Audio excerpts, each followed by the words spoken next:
this video, we are going to see how we can enable the language translation option on Facebook so that your specific post can be translated into your native language and so on.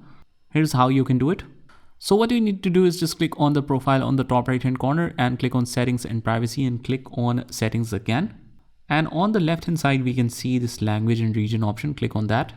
And you can see that posts from friends and pages can be customized here for languages you would like to have posts translated into automatically. So you can set it to any language, even though the language in the original post is English, it will automatically show you the translation option for any language. So let's say that your native language is French.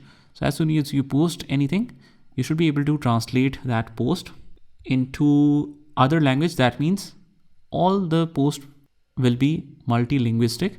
Whenever you want to show the translation, it will show it for you. And that is all we have to do.